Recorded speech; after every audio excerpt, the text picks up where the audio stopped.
అందరికీ నమస్తే. ఈ ఎండు చేపలు బొక్కలకి కండరాలకి చాలా బలం ఇస్తుంది, మెదడుకి మేలు చేస్తుంది. ఈ ఎండు చేపలను ఎలా వండుకోవాలో చూద్దాం. చేపలన్నీ ఎంపుకొని ఈ విధంగా పొట్టని తలకాయలు గిల్లేసేయండి. మీ తలకాయలు కావాలంటే ఉంచుకోండి. ఈ విధంగా శుభ్రం చేసుకొని నీటిలో కొద్దిగా ఉప్పు వేసి చేపలు వేసి ఉప్పు నీళ్ళతో ఒకసారి మంచి నీళ్ళతో 2 సార్లు శుభ్రం చేసుకోండి. నేను 50 గ్రాములు చేపలు తీసుకున్నాను. ఈ విధంగా శుభ్రం చేసుకుంటే చేపలకున్న మురికి ఇసుక లాంటిదంతా శుభ్రం అవుతుందండి.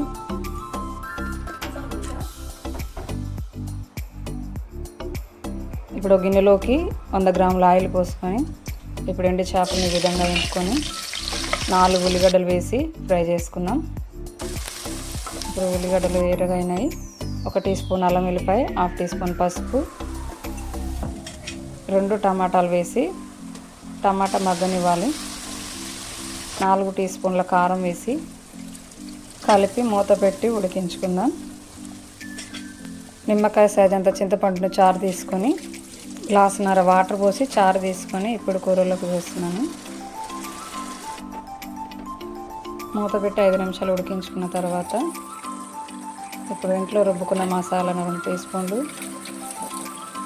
తగినంత ఉప్పు, కొద్దిగా కొత్తిమీర వేసి ఒక 5 నిమిషాలు ఉడికించండి మూత పెట్టి. కమ్మటి ఎండి చేపల కర్రీ అంటే నాకు భలే ఇష్టం అండి.